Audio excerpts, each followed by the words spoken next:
Living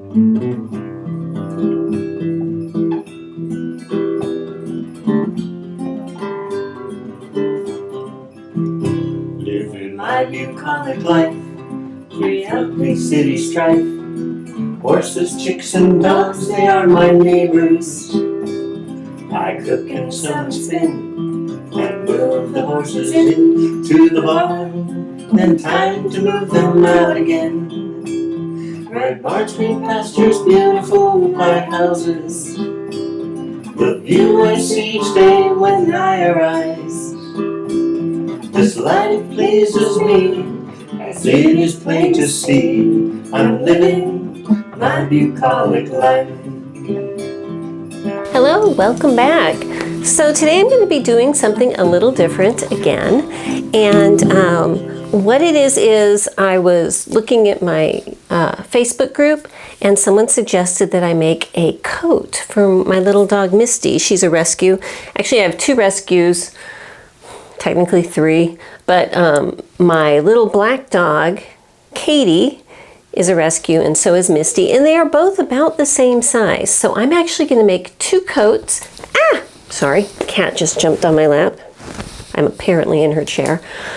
Overrun by animals here. Anyway, I'm going to make two dog coats, and at first I was going to use a pattern, and so I quickly looked through my stash, and this was the only pattern I had, and it was cut out to a size that would not work, get down cat, for my needs. And so instead I am going to create my own pattern.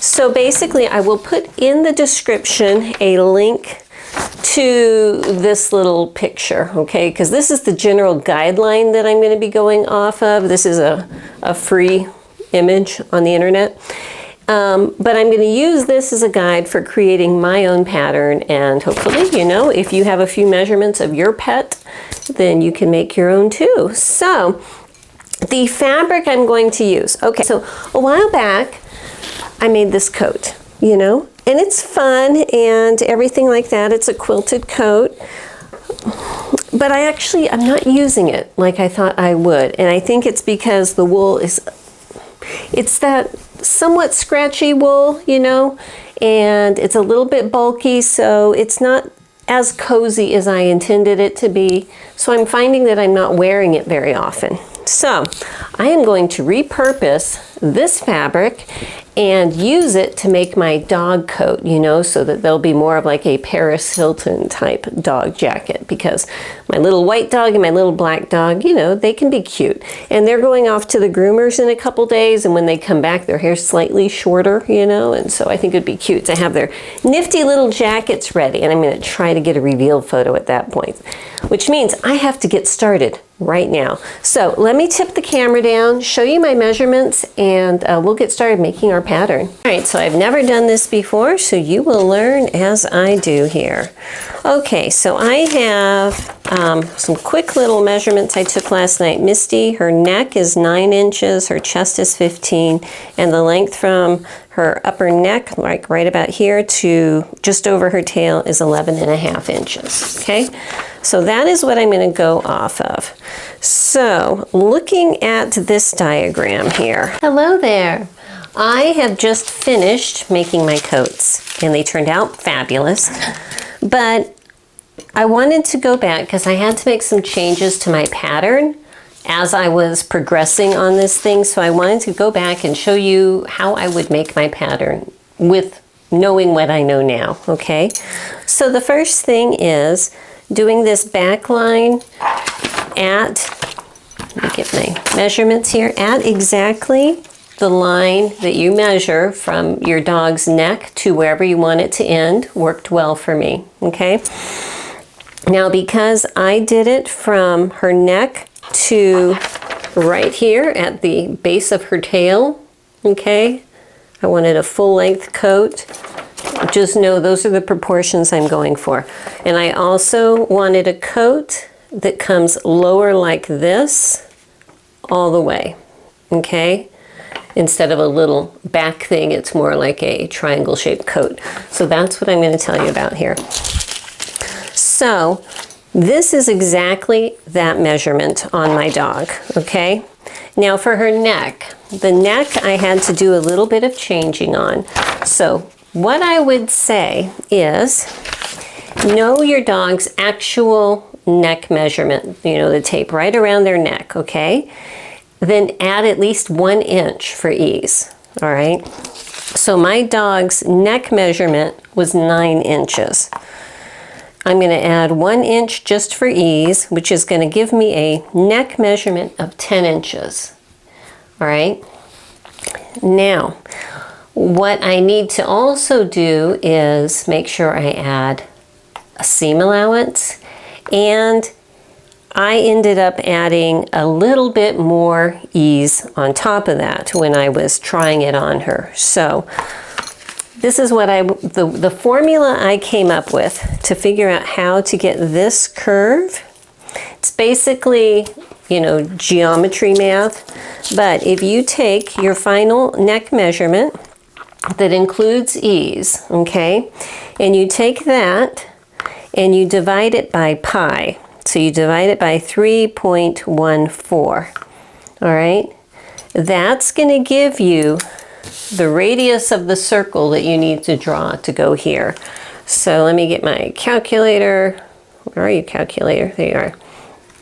So I get my calculator and I go 10 inches divided by pi, 3.14159, well, you know. That's going to give me this measurement, which is basically 3 1/8 inches. All right. So then if you have a drawing compass, that's the easiest way to do it. So I'm going to get my little compass here, and I want the distance between the point and the lead to be 3 1/8 inches. Okay. So I'm just going to put my ruler down here and measure that. I think I need to bring it in just a hair. So right about there is 3 1/8 inches, okay? So then if I draw my circle, it's going to be the right proportions. So once I have the back line drawn, okay, what I would do, I don't know where this little tip went in, hang on one second. So if you have a grid that you can put this on, it makes it so much easier. But I have my back line drawn first. So I'm going to put my pencil lead right where that line ends, or my measurement line. Pretend this paper keeps going. Put my pencil lead there, and on the same line, set my little pointy tip. Okay? Then that's going to give me the radius to make this curve. It's going to be a 90-degree radius. So I start here at this line, and when I'm going completely up and down, straight up and down, that's where I'm going to stop right here. Okay? So going right here to here. All right. So that was this first line. That's this curve. That's the neckline curve. Now, I found that I had to, from that point, add another 1¼ inch, which gave me a 5/8 inch seam allowance, plus it gave me a little extra ease, another inch or so of ease. It's going to depend on your dog, and you're going to need to do a mock-up of your little pattern piece and everything. So this is just a good place to start, and then you can go from there. For the jacket that I wanted it to come lower. My dogs are small, so my actual length here is only about 4.5 inches deep, okay? You're going to need to measure from your dog's spine down to the length you want the side to be to figure out where this line needs to be, okay? Figure that out. This measurement here needs to be your dog's chest. Measure a tape around your dog's chest. Mine is 15 inches. I added 1 more inch for ease to make 16, okay? In the middle of my back is where I put my strap, from between the neck and the tail. That's where I put my little strap. And so what I have here is a strap where my total length is actually 9.5 inches, okay? So if basically just going around I had it at 8, okay? What I need is to have enough overlap that I can put the little Velcro to overlap it. So you're going to need to make this strap a lot longer than just to be able to go around. Mine is about 1.5 inches, 2 inches longer, you know. So that's not as critical as getting precise, because with the hook and loop you can kind of adjust them a little bit, but make sure that that is longer than your total chest plus ease. And up here, this little bit, once you have your curve, then you're going to go straight down. After you do your curve, you put on your ease, you come straight down. This measurement is going to be at the most the measurement from right where their collar is around their neck to the point where their little feet are moving up and down, where their legs are moving up and down. You don't want that to be in there. So on your dog, whatever that measurement is between those 2 points, their collar and where their legs start, that's the widest you can make this. And you can make it narrower, you know, if you want to, in between there. So I hope that helps. This strap is slightly forward of center. So if this is dead center here, my little strap is placed slightly forward because I want it to be more around their chest and not so much around their middle, you know what I mean? But I want plenty of room for their legs. So I would say if this is 2 inches wide, 3/4 of it is forward, 1/4 of it is behind that center point. Okay. Again, the width of this little strap here is going to be based on how big your dog is, you know? All sizes of dogs out there. But it's not that difficult to put it together. So I hope that this helps. Let me know if you have any specific questions on the pattern, and we will get back to the making of. All right, so I got my tracing paper here, so I'm just going to get started drawing this thing out.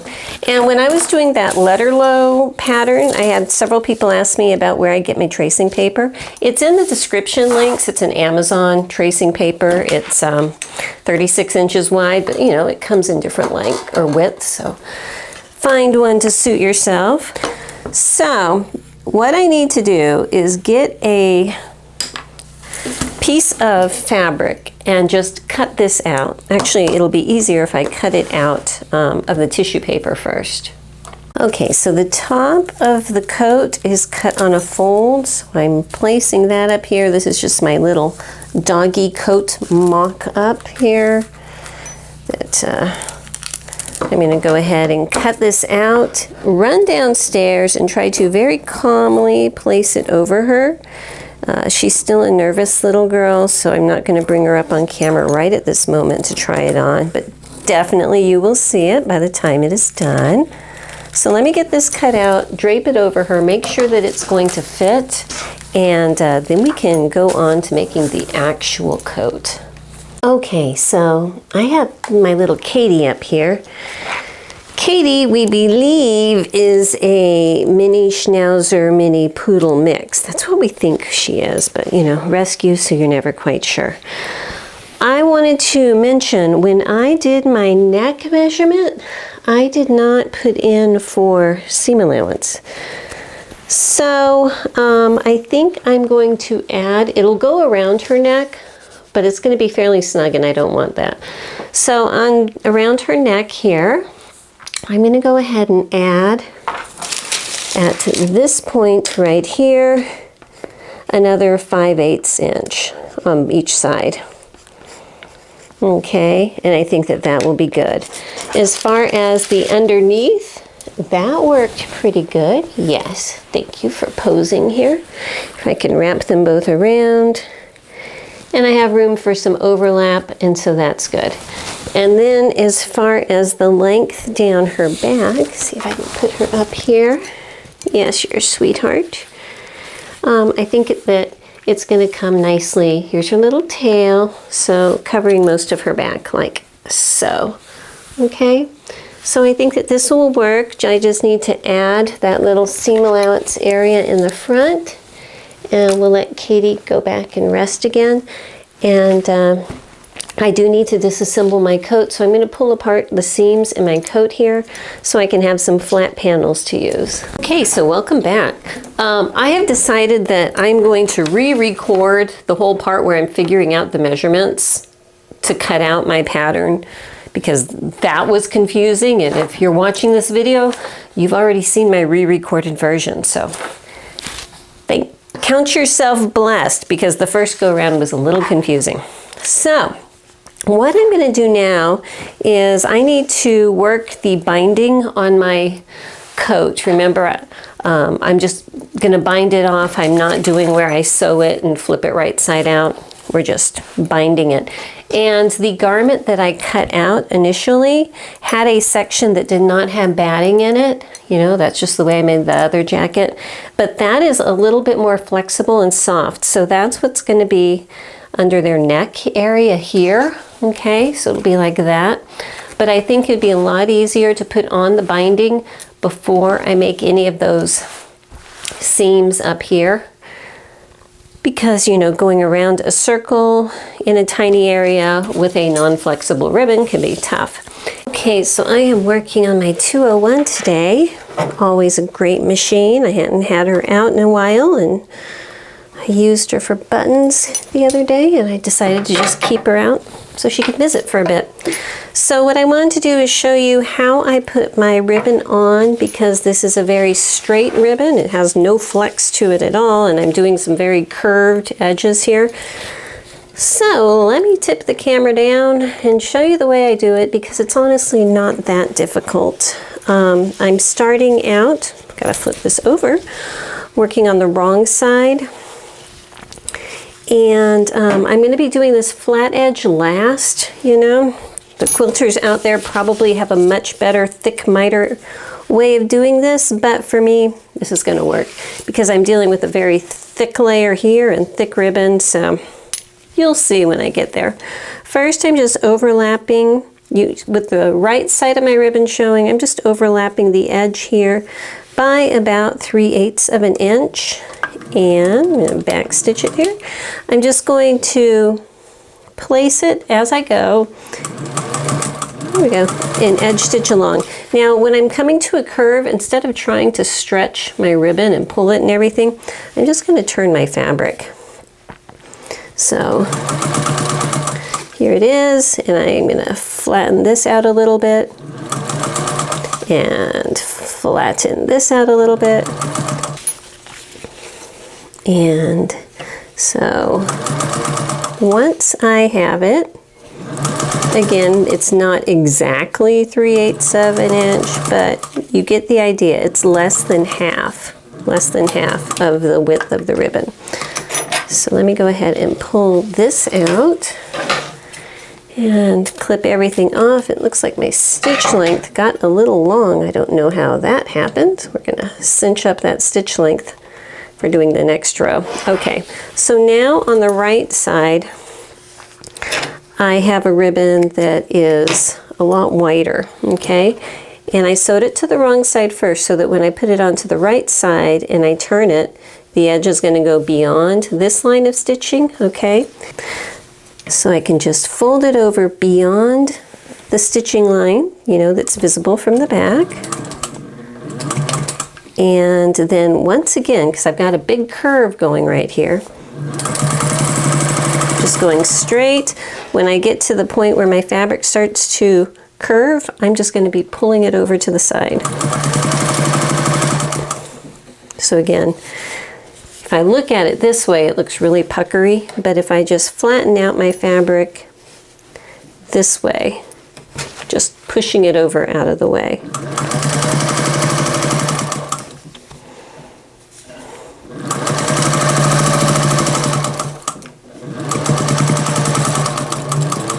Okay, and back it up at the end.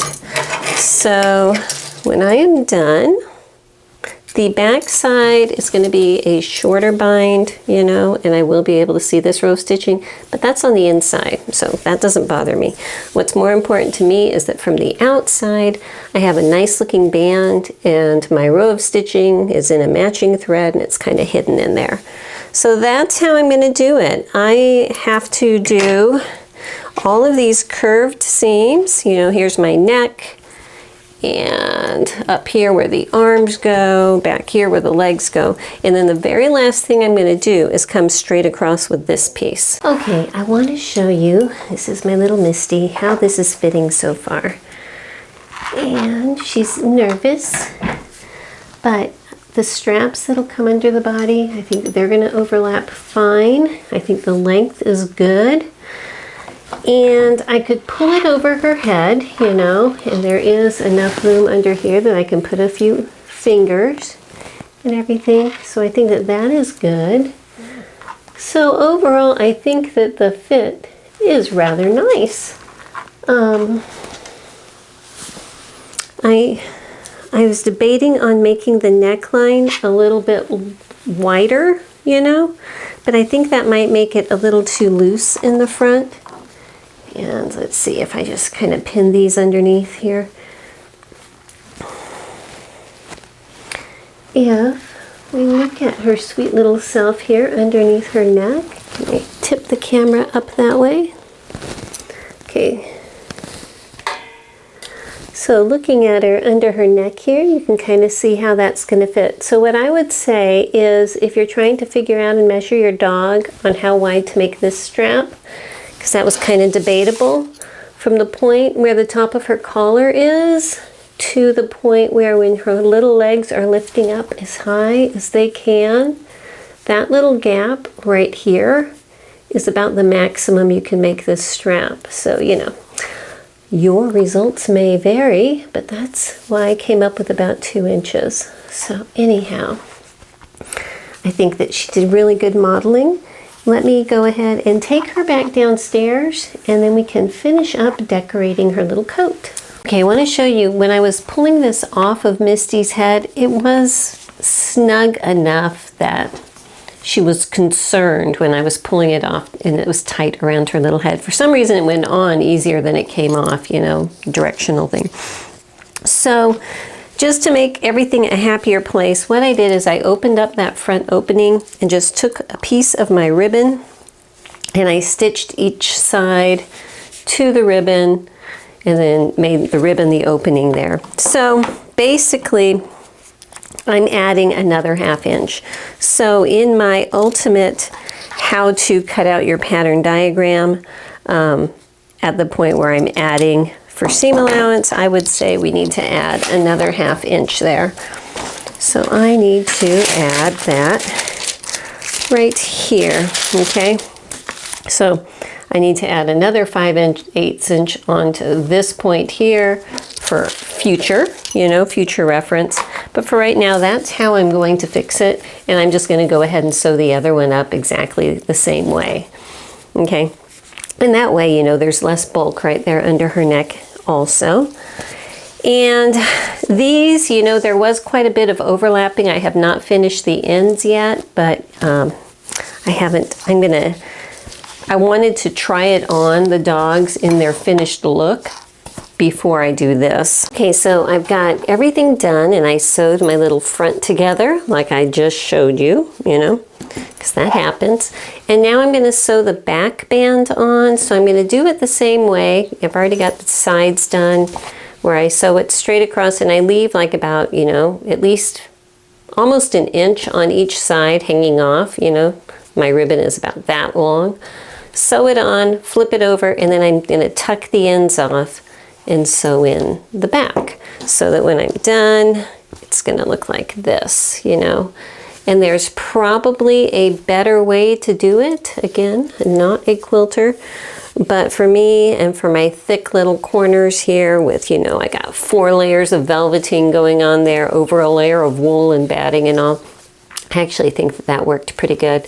So I just folded it over after I sewed it on the back, folded it over to the front, tucked the little edges in, and I think that I ended up clipping, you know, a directional corner off just so it's less bulk in there, if I remember. So let me go ahead and get this one sewn on, and then I haven't decided about any decorations up here, and we'll figure out how to do the Velcro to get the little bottom wrap so that it's complete. All right, so now I've just got my little coat kind of draped over my sleeve roll because it's a little narrower than my dog's, but we can get the idea. And I still haven't finished the ends off, you know, but I'm just going to roll it over so I can get an idea. I have a couple ideas of things I want to do. One is along where the tie is, just have this ribbon going across with a little bow here in the middle, a cute little bow with a little pearly button on top of that. That's what I'm thinking. Also, another thing I'm thinking is a little collar to just, you know, stitch here, so it would be a collar that comes like this and then makes a little Peter Pan kind of collar shape right there. And I would be trimming it out of this, which this is stuff I bought to use in another project, but I think I can sacrifice a little bit of it, where it's nice and plush on this side, and it looks like leather on this side. It's polyester, but it looks like leather.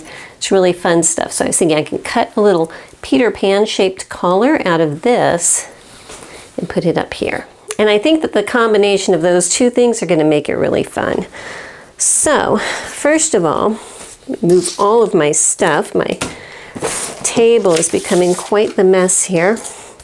But to get a pattern for my collar, you know, and this is all strictly a trial and error type thing, but I think we can do it. This is my neckline right now. Now, I don't want my collar to go all the way to the center because then it would be not visible. I just want it like right on the side here. So I'm going to make my collar shorter than my neckline. But, okay, so if this is where it's sewn together and I have a space, I'm going to start it right about here, okay? And I'm just going to trace this neckline all the way up.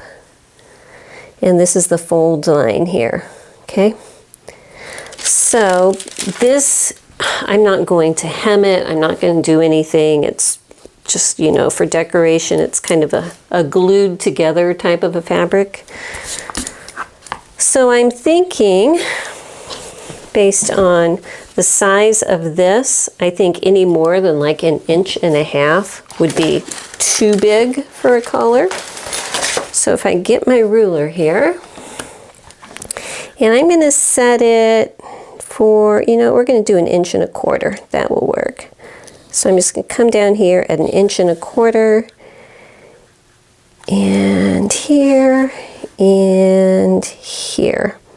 Whoopsie, what am I doing? That's way more than 1.25 inches. Okay. So here, and then this I want curved, so I'm just going to curve it, come up this way, and cut that on a fold. I think that will work. I'm going to go ahead and cut one of these just out of my fabric that I did the mock-up from earlier, just to make sure before I cut into my fleece. Okay, so I've got my little collar cut out here, and if I open it up, and I can kind of see where that center fold line is there, and line that up with the very back. I'm just putting my cut edge to cut edge kind of thing. Will this give me the look I want? And I think it will. I think that will be adorable. And I'm just going to sew that on the outside, so I don't want any more bulk on the inside. So I'm going to cut 2 of these out, and then I'll show you how I'm going to stitch it on here. Okay, I sewed on my grosgrain ribbon across here, and I decided against the bow. Instead, what I'm going to do is just sew on 2 of these little pearl-ish looking buttons. These are left over from one of the Chanel jackets I made, and put them on the back like that. I think that that will be nice and cute there. So I just wanted to give you that little update. I'm just going to center them. And my little dog Katie just wandered through, so I quickly put one of my jackets on her to see how things were looking. And it looked like when I wrapped them around her belly at a comfortable amount, that I had them overlapping by 2 inches underneath. So what I'm planning at this point is just like I did down here, finishing it off with a ribbon on the ends of these the same way. But what I'm going to do is move my little buttons so I don't lose them. I am going to trim off about 1/4 inch on each side, like so, okay, before I do it, so everything is nice and flush there. I think that that will fit better. But since I just got that, you know, quick measurement off of her, I'm going to go ahead and trim off 1/4 inch from this bottom strap on my pattern piece. Because my hope is once I get this done, I'll have a piece that I can go forth and make all kinds of crazy little coats for them with. So anyhow, now I can sew my buttons on. Okay, I did decide to use just my ribbon down here at the bottom, but instead of making it thicker by flipping the ends in and everything, I'm just going to fold it in half. And to keep the edges from unraveling, I am just going to singe it. There is enough polyester or nylon or something synthetic in here that I can just run my little lighter over the edge and it's going to seal in those ends. So I'm just going to cut enough to go across like so and singe it off. So I'm basically going to sew it on the same way where I sew the right side to the back first with a smaller overlap and then just fold it over and sew the right side on. All right, so I've got my little collars cut out here. You know, when you cut out fur, there's always little things, you know. So I'm just going to use my little cat brush here and try to pull some of those little things off here. Okay. So that looks pretty good. Let me get the other one brushed off. Looks like I have a little straggler right there. And then we can go ahead and sew them on. I am just going to try to center them. So the center of my little collar is right here. And the center of my jacket, you know, if I fold it in half down here, it's right there. So let me go ahead and stick a pin up there so it'll be easier to find. And I am just going to lay this on. There's an edge right there where the actual fabric part of this is. That is what I'm going to be sewing. And I'm just going to stitch it on by hand. I think that that's going to be the easiest, quite honestly. So that way, when I stitch it on by hand, I can make sure that I get it right up to this edge here. But I want to show you with it just pinned on, and you can see the little sheds. That's why I was trying to brush it off. I can vacuum that. A vacuum works really well, or maybe I can brush it off, maybe. Well, we'll figure that out. I'll get that cleaned off before their big reveal. But then I'm going to bring this over here and stitch all of this around here, around the neckline like that. Okay, so here she is. I got her little collar stitched on. You can't see the stitches because I used a light colored thread and it gets lost up in here, you know? So I think that that's really cute. No, that's not perfect, but you know what? It's pretty close. Anyhow, the last thing I need to do is put on the little hook and loop fastening strips.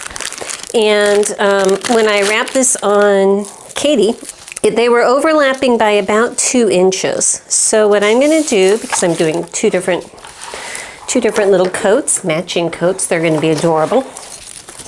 So I'm going to cut a set of strips 2 inches wide. So looking underneath here, if this is going to be the over and this is going to be the under, I want to put the harsher loop side, you know, the really scratchy one, pointing up here so that I can put the softer loop side, or you know what I mean, the softer one here and the harder one there. That way, if for some reason, you know, it gets off-centered like that, it's still a soft side that is up against the dog, okay?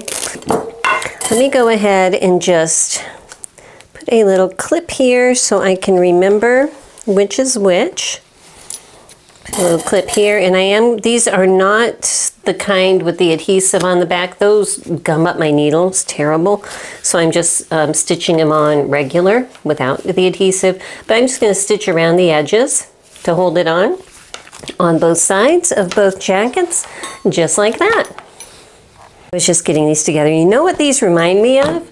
They remind me of that little Mariah Carey outfit, the All I Want for Christmas Is You video. I know it's not exact, but I feel like it's that same kind of theme, you know? So here she is. Open, closed, the front. I think they're adorable, and I can't wait to take the dogs into the groomers on Monday and have them come out looking adorable in their little matching coats.